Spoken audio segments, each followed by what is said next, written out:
又等明天，明天再見。明天這麼遠，這樣令人想掛念。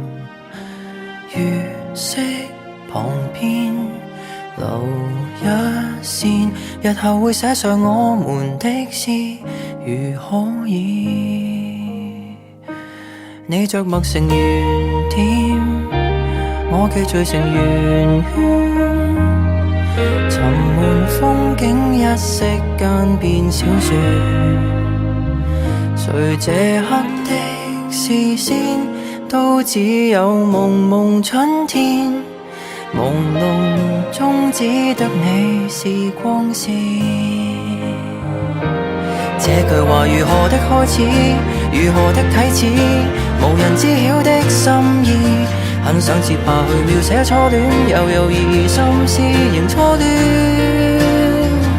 想知我們如在櫻花都散落時，又會否剛好的中意，待你寫上我們的詩，如可以。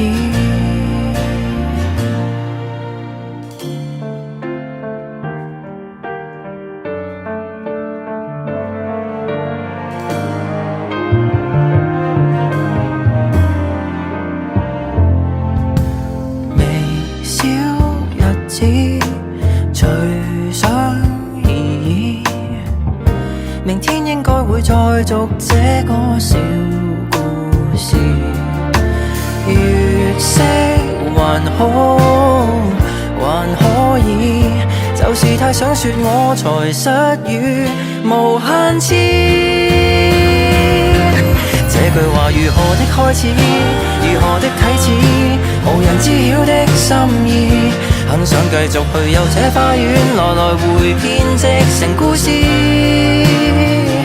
想知我們如在櫻花都散落時，又會否剛好的中意，讓我寫上我們的詩，如可以。但是你不寫我的小故事，留下我不寫你的詩，以後遺憾沒有戀愛一次。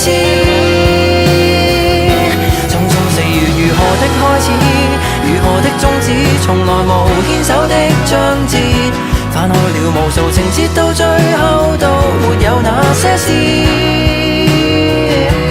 願我記得，而同時淡忘了舊故事，誰曾能伏線？時和地空等一個條件，是最青春的某人。